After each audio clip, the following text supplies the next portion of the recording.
नमस्कार दोस्तों, मैं राहुल सिंह रायवत स्वागत करता हूं हिंदी के इस प्रैक्टिस सेट में। दोस्त आइए, तो हम जैसे हिंदी की प्रैक्टिस सेट कर रहे थे, तो उसी क्रम में ये हमारी 5th क्लास है ना। तो आइए स्टार्ट करते हैं पहले क्वेश्चन के साथ। लिखा है यार अलावा किस प्रकार के व्यंजन है। देखो दोस्त, बात को पहले ऑप्शन ऊष्म व्यंजन। ऊष्म व्यंजन आपके 3 होते हैं। एक तो तीनों शाह आ जाते हैं इसके अंदर, शाह, सा और हा, है ना। एक ये वाला षटकोण वाला शाह आ जाता है। तो तीनों शाह और हा ये आपके उस व्यंजन होते हैं। स्पर्श व्यंजन आपके 25 होते हैं, जैसे का वर्ग, चा वर्ग, ता वर्ग, था वर्ग, टा वर्ग, है ना, और ता वर्ग। ये सारे स्पर्श व्यंजन यानी टोटल 25 होते हैं। 25 कितने होते हैं? 25। अंतस्थ व्यंजन दोस्त आपके 4 होते हैं, यही आपका यारा लवा के अंदर आता है। अयोगवा आपके कितने होते हैं? ये अयोगवा 2 होते हैं, अंग और आ। ठीक है। नेक्स्ट क्वेश्चन, हिंदी वर्णमाला में अंतस्थ व्यंजन कौन से हैं? देखो, शाह ये उसमें व्यंजन के अंदर आते हैं। छात्रा 11 ये संयुक्त व्यंजन आते हैं, है ना। ये चा छा जा जा ये स्पर्श व्यंजन है। तो यार अलावा जो होते हैं आपके, ये आपके क्या होते हैं? ये आपके अंतस्थ व्यंजन कहलाते हैं। ठीक है। उस व्यंजन की बात करूँ तो उस व्यंजन कौन सा है? तो दोस्त आपको पता होना चाहिए कि आपके 4 उस व्यंजन होते हैं, तीनों शाह और हा। ला आपका क्या है? अंतस्थ व्यंजन है।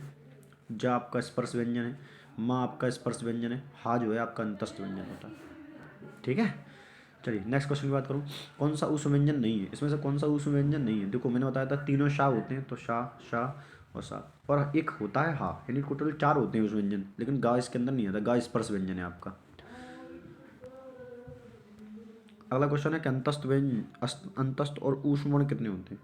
देखो, मैं बात करूँ, अंतस्थ व्यंजन आपके 4 होते हैं और ऊष्म व्यंजन भी आपके 4 होते हैं। अंतस्थ व्यंजन कौन कौन से? यार अलावा और ऊष्म व्यंजन 4, यानी शा शा सा, तो टोटल कितने हो गए? 8 हो गए।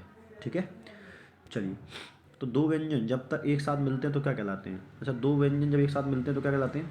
संयुक्त व्यंजन कहलाते हैं। क्या कहलाते हैं? संयुक्त व्यंजन। जैसे छात्रा ज्ञा और रा, री, है ना, छात्रा ज्ञा री, ये सारे क्या कहलाते हैं आपके? सॉरी, क्या बोलते हैं इसको? संयुक्त व्यंजन कहलाते हैं। ठीक है। इनमें से कौन सा संयुक्त व्यंजन नहीं है? अच्छा, संयुक्त व्यंजन देखो, आपकी बात करूँ, त्रा आपका संयुक्त व्यंजन है, ज्ञा आपका संयुक्त व्यंजन है, और छा आपका संयुक्त व्यंजन, लेकिन फा जो है, फा आपका स्पर्श व्यंजन है। ठीक है दोस्त। नेक्स्ट क्वेश्चन की बात करूँ, निम्नलिखित में संयुक्त व्यंजन कौन सा है? संयुक्त व्यंजन, तो देखो मैंने बताया संयुक्त व्यंजन 4 होते हैं। एक तो छा, त्रा, ज्ञा और रा। तो ये ना ढा, ये ढा, ड़ा, ये नहीं है आपका, ऑप्शन नंबर बी।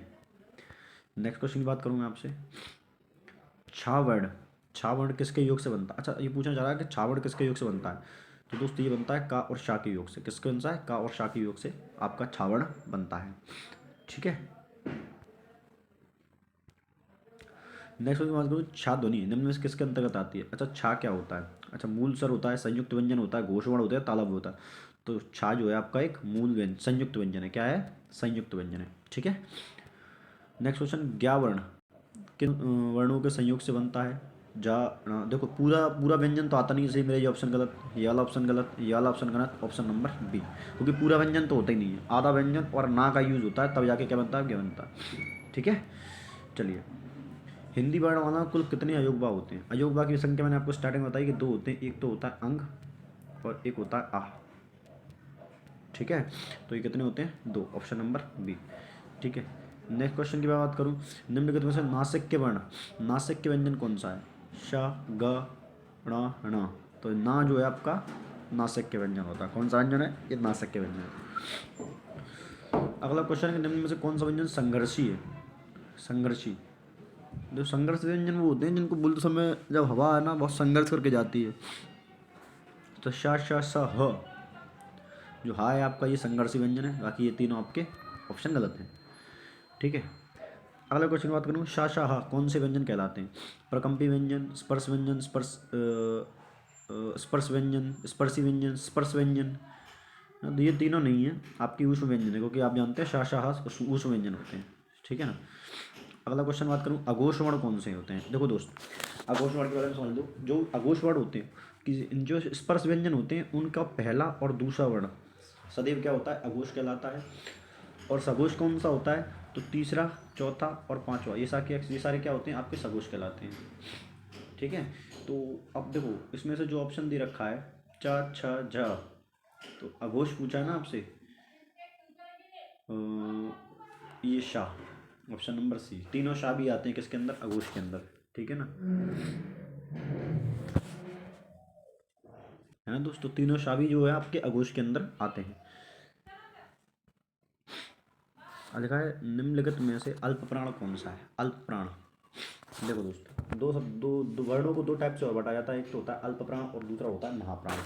अल्प प्राण कौन कौन से होते हैं, तो इनको याद करने का मतलब ये है कि ये आप स्पर्श व्यंजन में एक स्पर्श व्यंजन जो 25 होते हैं, 5 का ग्रुप होता है, तो उसमें एक 30 पहला तीसरा और पांचवा जो वर्ण होता है वो अल्प प्राण होता है। कौन सा होता है, अल्प प्राण। और महाप्राण कौन सा होता है, दूसरा और चौथा। देखो अल्प प्राण छांटना है उनको, तो का दूसरा वर्ण है तो ये तो नहीं हो सकता, है ना। घा, का खा घा घा, चौथा वर्ण ये भी नहीं हो सकता। का खा घा, ये आपका आंसर है ऑप्शन नंबर बी, ठीक है। इनमें से कौन सा व्यंजन अल्प प्राण है, अल्प प्राण वही 1 3 5 है ना। एक ये तो दूसरा वर्ण है, ये चा आ गया आपका आंसर पहला, क्योंकि चा पहला होता है, ता था दूसरा होता है, महाप्राण है, पा फा दूसरा होता है, महाप्राण है, तो ये भी आंसर नहीं होंगे आपके, ठीक है।